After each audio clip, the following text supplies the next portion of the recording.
There's something about carrying the same thing for years, the same prayer, the same burden, the same wound, the same opposition, the same situation that keeps showing back up every time you think you finally made peace with it.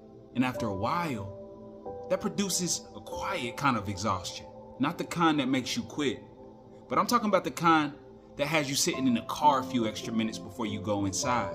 The kind that keeps you staring at the ceiling at night. The kind that makes you wonder if anybody truly understands the weight you've been carrying. The kind that has you crying prayers you don't even have the words for anymore.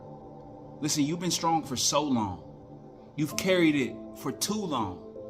And deep down, you know this ain't something that you can fix. This is something that only God can change.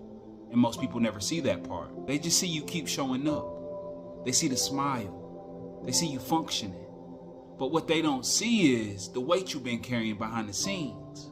And what God has been showing me lately is that feeling is more human than most people want to admit. But if you're not careful, you'll become so focused on the pressure that you'll completely miss what God is producing through it. And I've been locked into 1 Samuel lately. And for some reason, I can't get away from Hannah. Everybody talks about Samuel. Everybody talks about the miracle. Everybody talks about the answered prayer. And I understand why. But what I can't get past is the years before the miracle ever arrived. Here's Hannah, year after year, carrying the same pain.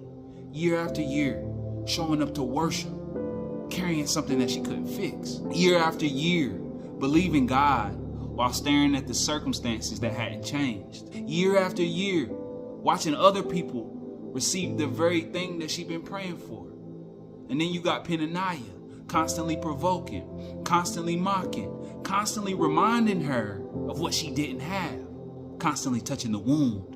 Anybody know what that feels like? When life keeps touching the wound, the betrayal you thought you healed from, the rejection you thought you moved past, the disappointment you thought you buried, the prayer that you thought would have been answered by now, the relationship, the diagnosis, the financial pressure, the loneliness, the thing you gave to God 100 times, yet somehow it keeps finding its way back to the surface, constantly touching the wound.